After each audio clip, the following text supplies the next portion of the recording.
Hi, I'm just coming back from the inspection, one off-market property inspection, and I thought, you know what? Let's just talk about off-markets.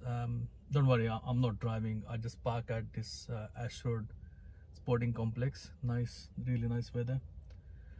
So let's talk about off-market.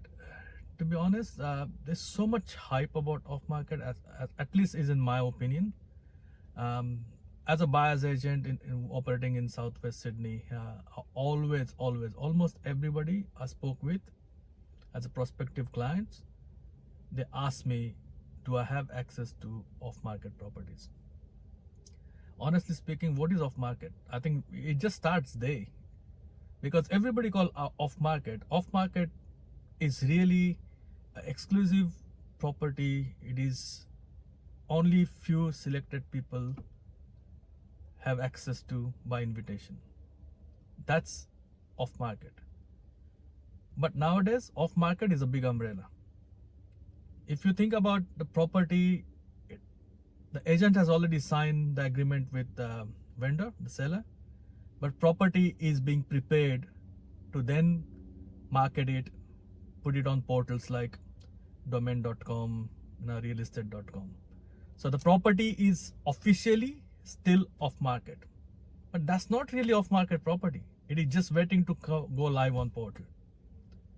The other one is where vendors don't want to spend money on marketing, so they force agents that we don't want to pay money for marketing. You go through your database, you find buyer for us, and provided we get X amount, sell it. Because it is still in that space, because it is not advertised, everybody call that off market too. But those are not really off market properties. Off market is off market. It will never go on portal.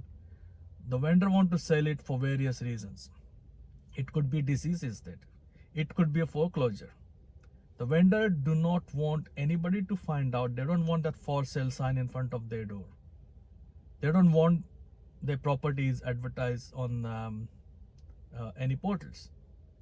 That's real off market. But anyway, when it comes to hype,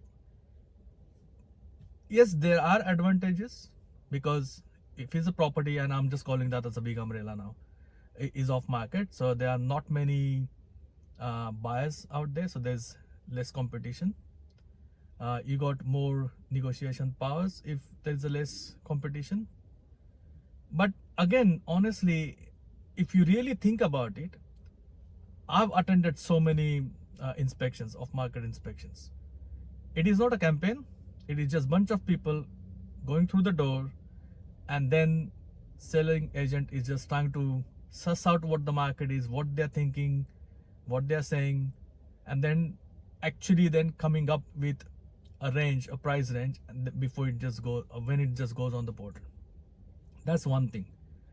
The other thing too is, like today's market, when vendors are not sure what's going to happen, so what they're doing is they advertise that off market, big hype.